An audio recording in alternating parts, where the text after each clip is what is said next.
Hello and welcome to Daily News Simplified, the what, why and how of the newspaper analysis from a civil service examinations perspective. So today we are going to discuss the Hindu Daily edition dated 27th March 2023. The important topics which are to be discussed have been displayed on the screen and a timestamping of the same has been provided in the description box below. So now let us begin our today's session. So our first topic is the biotransformation technology. This topic has appeared in today's The Hindu Daily edition at the text and the context page. So you can associate this particular topic from science and tech section as well as from the environment section, because this particular technology is helping us to resolve one of the most pressing concerns related to the environment, and that is the plastic wastes. The immediate context of this very article is that according to a report Oceana published in December 22, the e-commerce giant Amazon has generated an estimated 321 million kilograms of plastic from the packaging waste. And according to this very same report, this is the amount of plastic which is sufficient to wrap the whole earth 800 times as air pillows.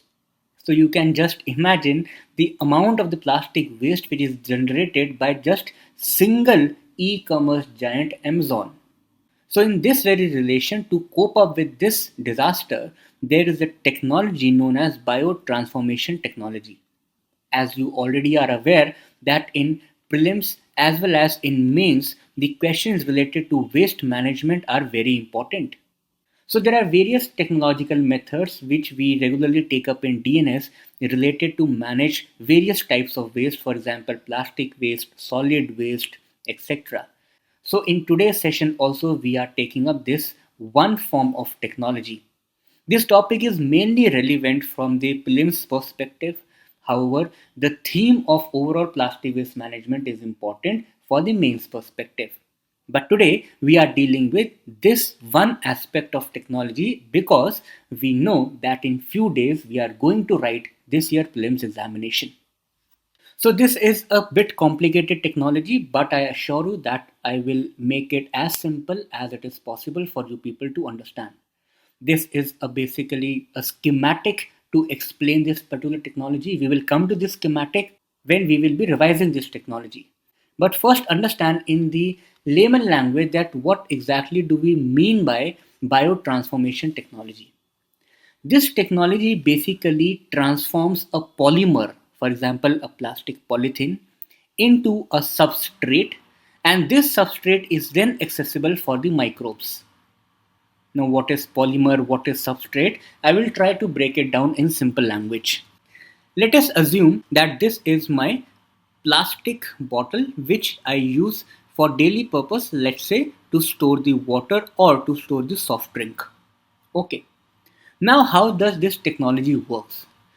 So this technology basically is designed for a specific life cycle of any product. So let us assume that life cycle of this plastic bottle, I have designed it, let's say for 2 years. Okay. Now this technology allows us to program the life cycle. Okay, so I can program this life cycle. So that means that I have designed this plastic bottle for 2 years.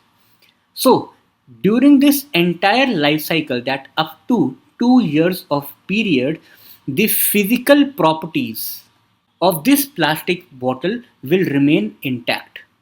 So this we will call as a first phase. After this 2 years of life cycle, there will be certain chemical reactions which will be taking place in this particular product, and all the physical properties which were intact till now in this plastic will then begin to deteriorate. Okay, for example, in a polythene or plastic or a polymer, there are certain bonds between various chemical elements. So after 2 years of period, because of certain chemical reactions, these bonds will start breaking up, and the hardness or the toughness or all the physical properties which were associated with this plastic will begin to deteriorate, and gradually this plastic will be transformed into a wax, and this will be the second phase.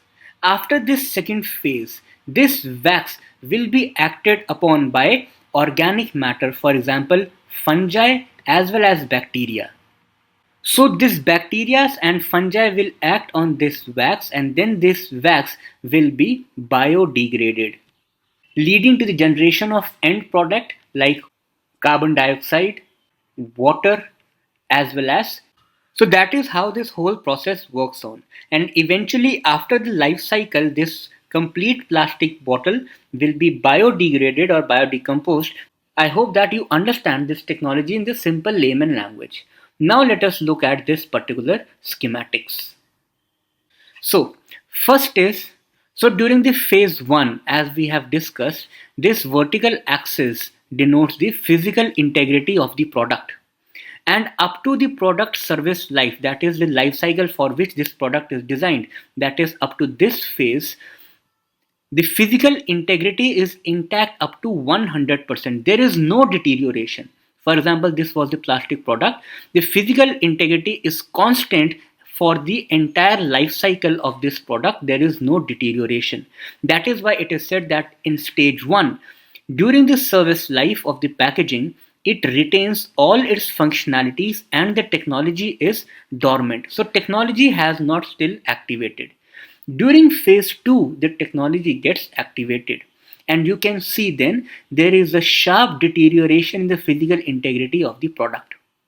That is why in stage 2, upon the activation of the technology, the chemical conversion causes a rapid loss of the physical properties into bioavailable wax. Now an important word is a rapid loss. That means it will not take hundreds of years to deteriorate this plastic. It can be deteriorated within the span of around 2 to 3 years. And this phase 2 is known as the phase of weathering.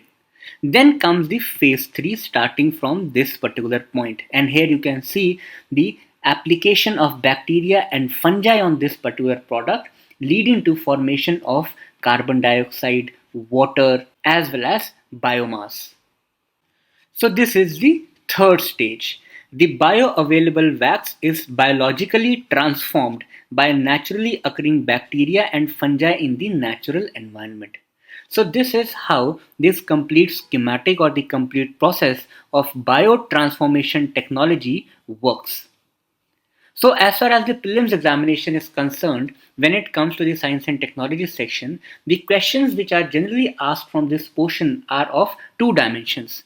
One is associated with the concept. For example, what do you understand by this biotransformation technology, or how does it work? And the second question in the prelims is related to the application of this technology. So obviously, in all those areas where we need to decompose our waste or we need to manage our plastic waste, this technology is applicable. It can be in relation to the solid waste management, medical waste management, plastic waste management, obviously. So in all those areas where we require the waste management, this technology is helpful. Now in this line, we shall also discuss certain important government steps which have been taken in order to manage the plastic waste. So the first is, we all know that Indian government has imposed a ban on single-use plastic to bring a stop to its use in the country. The second was the National Dashboard on Elimination of the Single-Use Plastic. Now this dashboard was started in order to bring all the stakeholders together to track the progress made in elimination of the single-use plastic. The third was the EPR portal. EPR stands for Extended Producer Responsibility. Now this portal basically helps in improving the accountability, traceability, as well as facilitating the ease of compliance reporting in relation to the EPR obligations. Then India has also developed a mobile app to report the single-use plastic grievances, to check the sale, usage or manufacturing of single-use plastics. And this particular conference was recently concluded in the state of Tamil Nadu. National Expo and Conference of Startups. This conference was basically aimed at raising the awareness on alternatives to the single-use plastics. And there were various alternatives which were showcased in this particular conference, for example, and you can use such type of alternatives in your mains answer as well as in the interviews if the questions are asked on it. So there were various alternatives also which were suggested, for example, coir, baggies, rice and wheat bran, plants residues, banana leaves, jute bags, etc. So these are certain alternatives which can be used to perform the similar functions for which presently we are using the plastic. So in this session we have learnt about some basic government schemes dealing with the plastics waste management, some of the alternatives, but this section was mainly dedicated to understanding the biotransformation technology and its working in relation to the plastic waste management. Moving on towards our second topic. This topic again has appeared at text and context page in today's The Hindu Daily edition. The topic reads Understanding the IMF bailouts. So, as it is very clear, in today's session, we will be dealing with this very concept that what is bailout and what are IMF bailouts, what are various conditions, and in which situations countries can seek the IMF for certain bailouts. As far as the syllabus is concerned, this topic is relevant for both prelims as well as mains. In prelims, the question can be asked related to the concept of the bailout, that what do we exactly mean by bailout or what are various conditions or situations attached to it. However, as far as the mains is concerned, the questions which are expected is overall economic slowdown in various countries, especially the neighboring countries of India, as well as their impact on India. So this is our today's topic. We will be dealing today with the IMF bailouts. The immediate context of this very news article is the economic crisis in two of our neighboring countries, that is Pakistan as well as Sri Lanka. So now let us understand that what exactly do we mean by bailouts. Bailout is basically an act of giving financial assistance to a falling entity. Now this entity can be any business or a company, or this entity can be any country. So today we are dealing with this bailout from the perspective of countries because only then the IMF comes into action. So let us understand this thing. Let us assume these two very countries, that is Pakistan as well as Sri Lanka. So both of these countries are facing similar economic situations, similar economic crisis. There are some reasons which might be different for these, but most of the reasons are similar. The situation is similar. Both these countries are facing economic slowdown. Both these countries are facing high inflation as well as the challenge of unemployment. To deal with all these situations, the government of both these countries tried to intervene and it infused their domestic currency. Now we understand the basic concept of inflation. Whenever the demand increases the supply side, then we call that this can lead to inflation. That is the rise in the general prices of commodities in that particular country because the supply is not able to meet the demand and demand is on a higher side. So when any government infuse domestic currency in a country, there are high chances that it will lead to increase in the demand. Why? Because then this domestic currency will ultimately reach to the hands of the citizens. They will be having the money to spend on various products, to consume various products, and that is why the demand will increase. But then the government is not doing anything to increase the supply. So the gap between demand and supply will increase to a huge extent, and this will further trigger the inflation, which might rise to triple digits also. Another important challenge, which is an outcome of this infusing domestic currency in any country, is the reduced value of the currency. So same thing has happened to the currency of Pakistan as well as Sri Lanka. Their value has deteriorated, and that is why their value in the foreign exchange markets has deteriorated to a huge extent. So this has led to the challenge of currency crisis. Now, what happens is when any economy is facing the issue of slowdown, inflation, unemployment, currency crisis, then obviously it will not be able to attract the investors also. So that means that that particular country is not witnessing any investment from the foreign areas. So again, there is a challenge of investment also. So in a way, this country is facing a huge economic crisis. Now, what will it do? Then it will go to the international body which we call as IMF, International Monetary Fund, and it will seek a help from IMF. If IMF agrees to provide the help to these countries, that is the financial help, we can call it as a bailout. But now the question arises that how IMF is going to help these countries. IMF will help these countries by providing them financial assistance through SDR. Now, SDR basically, we all know, stands for Special Drawing Rights.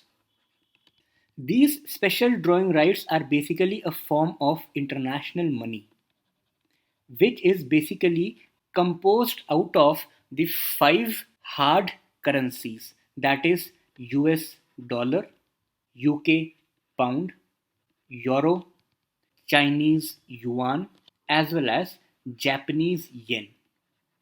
So weighted average of all these five currencies is taken as the value of the SDR. This is a form of international money or a virtual currency, and this SDR is used to provide the financial help by the IMF to the countries facing economic crisis. So now, is this help free of cost, or are there any conditions attached to this help? So yes, there are certain conditions which is put forward by IMF for these countries, and these countries have to mandatorily fulfill those conditions. Okay, so let us see that what are those conditions. The first condition is that that particular country or the government must reduce the government borrowings. The second condition is that particular government must increase the interest rate also. Why this condition is laid? Because higher interest rate can lead to the stabilization of the currency.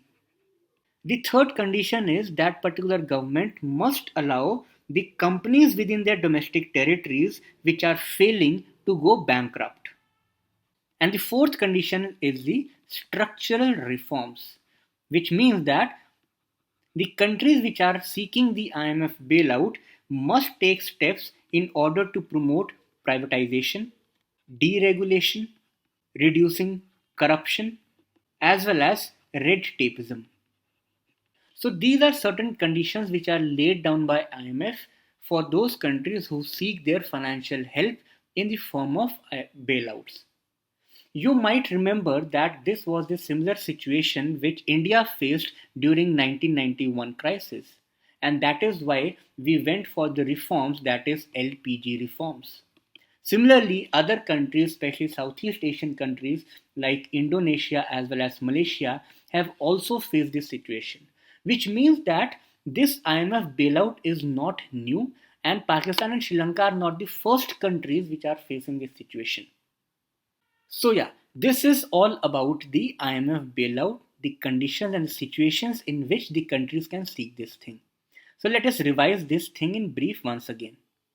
So this topic has appeared in text and context page. In this topic, we learned that what do we basically mean by a bailout, the term bailout in economy.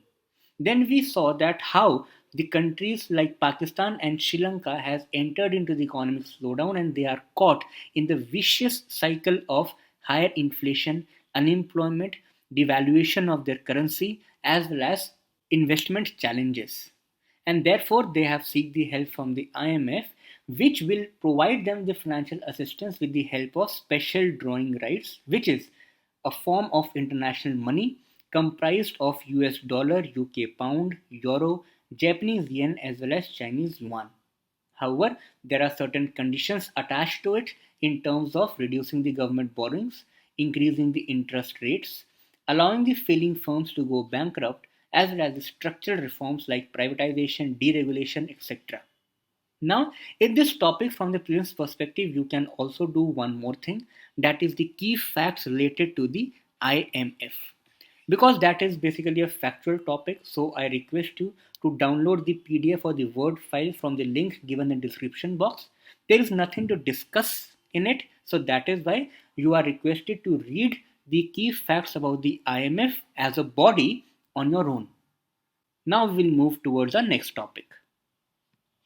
This topic is Aravalli Green Wall Project. Now, this topic has not appeared in today's The Hindu newspaper. However, this topic has made news in PIB. So, that is why this topic seemed important to me, and I have taken, for that matter, this topic in today's DNS discussion also. And obviously, it does not matter that what is the source in which the news has appeared. But if the news is important, then we have to cover it. So let us discuss that what is the Aravalli Green Wall project. This again is important from the prelims perspective. Today's session is mainly concentrated towards the upcoming prelim examination and hence the topic selection. Also, when you analyze previous year questions, either it is prelims or it is mains, you will come to know that the schemes which are related to the ecological preservation and conservation are important for prelims as well as mains exam.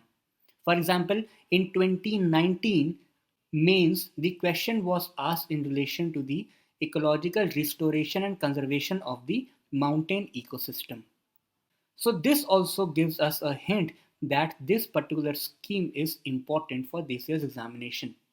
First, let us look at the physiography of the Rajasthan or the Aravalli mountains. Yes, we know that the aerial expanse of Aravallis starts from Haryana, goes through Delhi. The majority of its portion lies in Rajasthan, and the southward extension of Aravallis ends in the state of Gujarat. That means through these four states, Aravalli Hills passes. However, the majority share is in Rajasthan, and hence let us look at the physiography of Rajasthan state.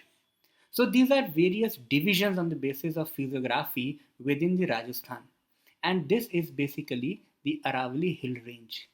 As you can see, on the west of the Aravallis we have the Thar desert, also known as the Marusthali, and this Aravalli range also acts as a barrier or acts as a differentiating region between the river basins. For example, on the east of the Aravallis, we have Banas Basin, Chambal Basin, as well as Middle Mahi Plains. But on the west of Aravallis, we have Luni Basin. Luni is one of the most important rivers of Rajasthan, more particularly because it is an example of ephemeral system. Now, what do you mean by ephemeral system? These are temporary rivers, they do not enter into the sea, they have an inland drainage. So, this is the basic physiography of Rajasthan. If you see in the southward, this region is the Mount Abu Hills. This particular region is the Mewar Rocky region. Further, from the cultural perspective, this particular region is the Shekhawati region, which is very famous for its magnificent Havelis architecture. And this is the Ghaggar plain. Ghaggar, which at one particular point of time was the name of Saraswati river. Okay, so this is the basic physiography. Now, coming to our today's topic, what is Aravalli Green Wall Project? Recently, our Environment Minister, Shri Bhupendra Yadav, has launched this particular scheme. It is basically for the ecological restoration as well as conservation of the Aravalli ecosystem. Basically, this scheme focuses the 5 kilometer buffer zone area along the Aravalli Hills. So, in the initial phase of this scheme, around 75 water bodies will be rejuvenated, and 5 water bodies from each district will be taken up for this project. The project will cover the degraded areas in Gurgaon, Faridabad, Bhiwani, Mahendragarh, and Rewari districts of Haryana. Further, an important component of this particular Yojana is that it is also based on the community involvement principles. This scheme is engaging the community at large also. So, how it will be done? Basically, the voluntary organizations like certain NGOs as well as IIMs are being engaged to mobilize the people for Shramdan. And this Shramdan will be focused towards the revival of these water bodies. Further, this particular scheme is also the part of Union government's vision to create green corridors. And these green corridors are to be constructed across the country to combat land degradation as well as desertification. This whole scheme is not just focusing towards the ecological restoration, but because it believes on the principles of sustainable development, and hence these schemes also aim to create sustainable employment opportunities for the people in those areas. The project will involve the planting of native species of trees and shrubs on the scrub land, wasteland, as well as degraded forest lands. So these were the certain key facts related to Aravalli's Green Wall project. It was a very small topic. So just to make you aware about this particular project, so that if it comes in this year's prelims examination, you people are able to tick the correct answer. This topic is from Science and Tech section and has appeared in today's The Hindu newspaper. The topic reads, ISRO puts 36 OneWeb satellites into orbit. This is the very immediate context of this news article, that ISRO's launch vehicle Mark III has placed 36 OneWeb satellites in low Earth orbit following a successful launch from the Satish Dhawan Space Center at Sriharikota. So, keeping the upcoming prelims in your mind, we shall discuss certain key facts related to this low Earth orbit. That what do we exactly mean by low Earth orbit? How is it different from geostationary orbits? We will also discuss important fact related to this OneWeb satellites and its role in data transmission as well as the broadband internet connectivity is concerned. Also, we will discuss important facts related to the New Space India Limited as well as Indian National Space Promotion and Authorization Center, that is InSpace. So first of all, we should understand that the height of low Earth orbit starts from few hundred kilometers up to 2000 kilometers. On the other hand, geostationary orbits are at the height of 36,000 kilometers. OneWeb satellites. So this OneWeb is basically a UK based company which is backed by UK government as well as India's Bharti enterprises. And this is implementing a constellation of LEO, that is low Earth orbit satellites. So the basic aim of these satellites is to have a high speed, low latency broadband internet services across the world. That is in every corner of the world. They aim to enable connectivity for governments, businesses, as well as communities. Now, these low Earth orbits have their own and unique significance because their distance from Earth is very less compared to geostationary orbits, which we discussed were at the height of 36,000 kilometers and LEO were at the height of just 2,000 kilometers. So, because let us assume this is the Earth's surface and this is the satellite, so this distance between the Earth and the satellites is very low, and because of this very advantage, it helps to have high speed and low latency internet connection. The reason is that the data which is transmitted from the Earth's surface reaches the satellite in a very quick time because of a shorter distance, and that is why it has a low latency. Latency basically refers to the time taken by data packet to be transmitted from user to the internet service provider through the satellite network. And this is one of the most important reasons that why the geostationary orbits, which are operating at the altitude of 36,000 kilometers, have their limited usage to only 2G or 3G communication levels. Their latency is around 500 to 700 ms, and that is why they are not able to provide 4G or 5G connectivity signals. For them, we need to have low Earth orbits. So this was the concept of LEO as well as the facts related to the OneWeb satellites. Now we shall also look some other facts. There are two important bodies in India because in June 2020, the Indian government opened up a space sector to allow the participation of the private firms. And as a part of these reforms, the government set up two bodies. One was the New Space India Limited, NSIL. This is country's first public sector undertaking in the space sector and the commercial arm of ISRO. The main objective of NSIL is to scale up private sector participation in Indian space programs. On the other hand, InSpace acts as an interface between ISRO and non-government entities to promote and regulate these space activities and assesses that how to utilize India's space resources better. So, on one hand, NSIL is the commercial arm of ISRO aimed at improving the private sector participation. On the other hand, InSpace is an interface between ISRO and non government entities aimed at regulating and assessing that how the India space resources can be utilized in a better manner. India's journey into commercial heavy lift of space was initiated after the launch of 36 OneWeb satellites in the low Earth orbit in October 2022. These satellites, which recently ISRO has launched, it is of the second phase. In October 2022 was the first phase of the same company, that is OneWeb satellites.